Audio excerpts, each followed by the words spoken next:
Pasukan utara Rusia terekam seorang diri menembaki dan melumpuhkan DRG Ukraina yang diam-diam dekati bentengnya.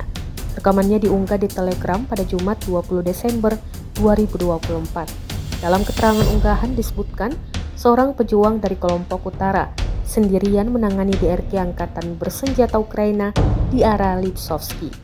Beberapa perwira SS Ukraina memutuskan untuk menembus posisi pasukan utara Rusia. Namun di sana, seorang prajurit sedang menunggu mereka dan mengirimkan tembakan ke arah DRG Ukraina hingga melumpuhkannya. Rekamannya pun kini telah menuai berbagai komentar dari warganet.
Download Tribun X sekarang, menghadirkan lokal menjadi Indonesia.